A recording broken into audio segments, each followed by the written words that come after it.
Social media पर चीनी सरकार के सपोर्टेड अकाउंट से गलवान घाटी में चीन के झंडे के फहराए जाने का वीडियो शेयर करा गया है और इस वीडियो से एक बार फिर भारत चीन के बीच सरहद झगड़े को लेकर सवाल खड़े हो गए हैं। ये वीडियो 1 जनवरी को ग्लोबल टाइम्स और चीनी सरकार के सपोर्टेड दूसरे ट्विटर हैंडलों से शेयर किया गया था।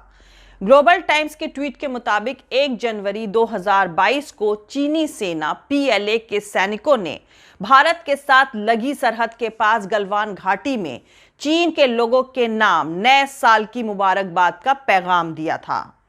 वीडियो में PLA के सिपाहियों के पीछे एक चट्टान पर चीनी लैंग्वेज में एक मैसेज भी लिखा गया था और ग्लोबल टाइम्स के ट्वीट के मुताबिक चट्टान पर चीनी लैंग्वेज में लिखे गए इस मैसेज का मतलब है कि वहां जमीन का 1 इंच भी कभी नहीं देना। सियासी तमाशा यह है कि भारत की मौजूदा मोदी सरकार और भारतीय सेना ने इस वीडियो पर अभी तक कोई बयान जारी नहीं किया है।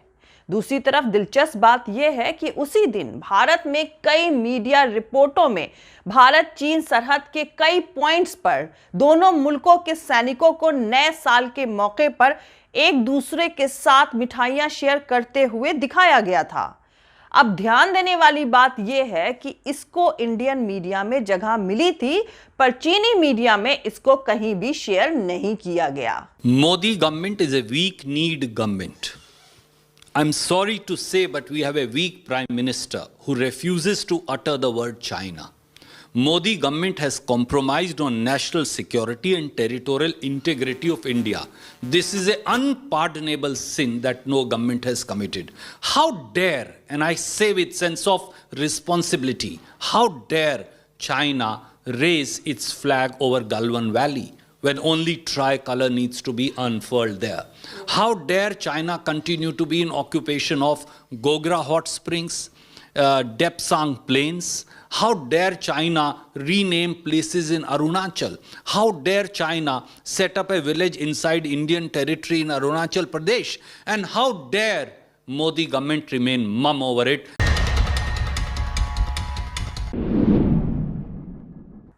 खैर, अब आपको एक और अहम खबर से रूबरू करा दूं, क्योंकि इस खबर को भारत की मीडिया ने बिल्कुल भी तवज्जो नहीं दी, जबकि चीनी मीडिया ने इस पर खुलकर अपनी बात रखी है और बढ़ा चढ़ाकर पेश करते हुए इस पर भारत को लेकर बयान भी जारी किया है। तो दोस्तों, यहां पर आपको बता दूं कि पिछले साल 25 नवंबर 2021 को रूस, इंडिया, चाइना यानी RIC की 18वीं बैठक हुई थी। इस बैठक में तीनों मुल्कों के फॉरेन मिनिस्टर्स शामिल हुए थे। इसी बैठक में भारत ने बीजिंग विंटर ओलंपिक का सपोर्ट किया था। दरअसल चीन अगले साल 4 मार्च से 13 मार्च तक विंटर ओलंपिक्स और पैरालंपिक्स की मेजबानी करने जा रहा है।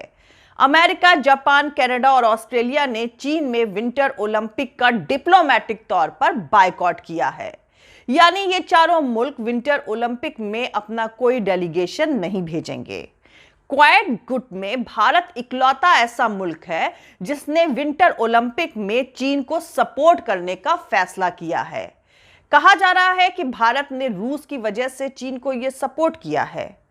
भारत को इस सपोर्ट पर चीनी कम्युनिस्ट पार्टी का माउथ पीस माने जाने वाले अंग्रेजी अखबार ग्लोबल टाइम्स ने 28 नवंबर को अपने एक आर्टिकल में लिखा था कि अमेरिका, जापान और ऑस्ट्रेलिया से मजबूत होते रिश्तों के बावजूद भारत ने चीन, रूस और शंघाई कोऑपरेशन ऑर्गेनाइजेशन के साथ ब्रिक्स के मेंबर्स देशों से भी रिश्तों को आगे बढ़ाना जारी रखा है। इससे पता चलता है कि भारत अपनी फॉरेन पॉलिसी को उदार रखना चाहता है और अपने रिश्तों को किसी खेमे तक बांधकर नहीं रखना चाहता है। अब यहाँ पर सवाल ये उठता है कि जब भारत का सरहद पर चीन के साथ तनाव है, तो फिर आखिर भारत ने विंटर ओलंपिक का क्वाड के बाकी 3 मुल्कों की तरह चीन का डिप्लोमेटिक बायकॉट क्यों नहीं किया? इस पर जानकारों का मानना है कि अमेरिका, कनाडा, ऑस्ट्रेलिया और जापान ने चीन में ह्यूमन राइट्स वायलेशन यानी मानव अधिकारों के उल्लंघन के मामलों की वजह से बायकॉट करने का फैसला लिया है। इस तरह के ह्यूमन राइट्स वायलेशन के सवाल तो भारत के अंदर भी काफी उठते रहते हैं। फिर ऐसे में भारत के बायकॉट करने से कुछ हासिल नहीं होना था। म्यांमार में सैन्य तख्ता पलट हो गया, लेकिन भारत ने इसके खिलाफ भी कुछ नहीं बोला। खैर, अब न्यू ईयर के मौके पर इंडियन मीडिया में चीनी सैनिकों को सरहद पर कई जगहों पर भारतीय सैनिकों की तरफ से मिठाई शेयर करने वाले फुटेज पर लौटते हैं और जानते हैं कि जानकारों का इस पर क्या कहना है। तो दोस्तों, ज्यादातर जानकारों का मानना है कि सरहद पर कुछ जगहों पर जैसे हॉट स्प्रिंग्स और डैम चौक पर ऐसा करना दिखाता है कि भारत इन सरहदी इलाकों में सब कुछ नॉर्मल होने का मैसेज देना चाह रहा है, जबकि चीन इसके ठीक उलट अपने दबदबे का मैसेज देता दिखाई दे रहा है। यहां पर आपको याद दिला दूं कि भारत और चीन की सेनाओं के बीच साल 2020 के जून में गलवान घाटी में आमने सामने की लड़ाई हुई थी, जिसमें भारत के तकरीबन 20 सैनिक मारे गए थे। चीन ने बाद में कहा कि इस लड़ाई में उसके 4 सैनिकों की मौत भी हुई थी। इस घटना के बारे में भारत की तरफ से यह बताया गया था कि झगड़े की शुरुआत अप्रैल के तीसरे हफ्ते में हुई थी, जब लद्दाख बॉर्डर यानी line of actual control LAC पर चीन की तरफ सैनिक टुकड़ियों और भारी ट्रकों की तादाद में इजाफा दिखा था। बताया गया था कि चीनी सेना ने इस इलाके में अपने तंबू लगा दिए, खाइयां खोदी और इस इलाके में कई किलोमीटर अंदर तक भारी साजो सामान ले आए, जिसे भारत अपना इलाका मानता रहा था। इस घटना से हैरान भारत ने हजारों सैनिकों और सैन्य साजो सामान को लद्दाख रवाना कर दिया था और इसके बाद ही 15-16 जून की रात को लद्दाख की गलवान घाटी में दोनों मुल्कों की सेना में झड़प हो गई, जिसमें भारतीय सेना के एक कर्नल समेत 20 सैनिकों की मौत हो गई थी। भारत और चीन दोनों इसके लिए एक दूसरे को जिम्मेदार ठहरा रहे थे। अब यहां पर आपको बता दूं कि भारत और चीन के बीच लगभग 3440 किलोमीटर लंबी सरहद है, मगर 1962 की जंग के बाद से ही इस सरहद का ज्यादातर हिस्सा क्लियर नहीं है और दोनों ही मुल्क इसे लेकर अलग अलग दावे करते रहते हैं। वहीं ऑपोजिशन ने गलवान घाटी में चीन के झंडे पर फहराए जाने वाले वीडियो पर मोदी सरकार से जवाब मांगा है। राहुल गांधी ने प्रधानमंत्री नरेंद्र मोदी से इस घटना पर अपनी चुप्पी तोड़ने को कहते हुए ट्वीट किया। राहुल गांधी ने अपने ट्वीट में लिखा, गलवान पर हमारा तिरंगा ही अच्छा लगता है, चीन को जवाब देना होगा, मोदी जी चुप्पी तोड़ो। वैसे राहुल गांधी ने साल के आखिरी दिन भी एक ट्वीट करके चीन के अरुणाचल प्रदेश में 5 जगहों के नए नाम रखने को लेकर प्रधानमंत्री को चुनौती भी दी थी। उस दिन राहुल ने एक अखबार में छपी एक रिपोर्ट को शेयर करते हुए अपने ट्वीट में लिखा था कि अभी कुछ दिनों पहले हम 1971 में भारत की शानदार जीत को याद कर रहे थे। देश की सिक्योरिटी और विजय के लिए सूझबूझ और मजबूत फैसलों की जरूरत होती है, खोखले जुमलों से जीत नहीं मिलती।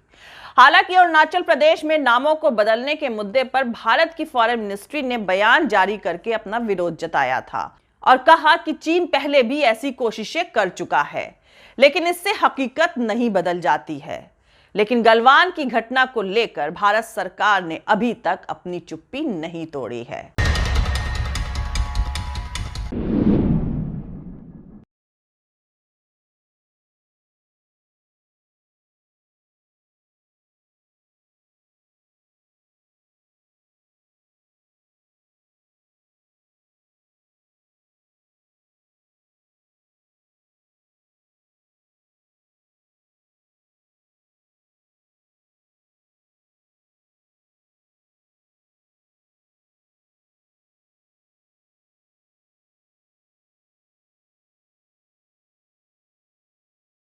How dare, and I say with sense of responsibility, how dare China raise its flag over Galwan Valley when only tricolor needs to be unfurled there? जय हिंद, सत्यमेव जयते, अल्लाह हाफिज। दोस्तों, हमारा पूरा वीडियो दूसरे और वीडियोस देखने के लिए हमारा YouTube channel political Tamasha with doctor Arshi को सब्सक्राइब करके वहां पे लगी बेल आइकॉन को जरूर दबा दें ताकि आपको हमारे आने वाले हर वीडियो की अपडेट्स मिलती रहे। और दोस्तों, अगर आपको हमारा काम पसंद आता है, हमारे वीडियोस पसंद आते हैं, तो www.patreon.com/dr अर्शी खान पर जाकर डोनेट करके आप हमारे काम को सपोर्ट कर सकते हैं।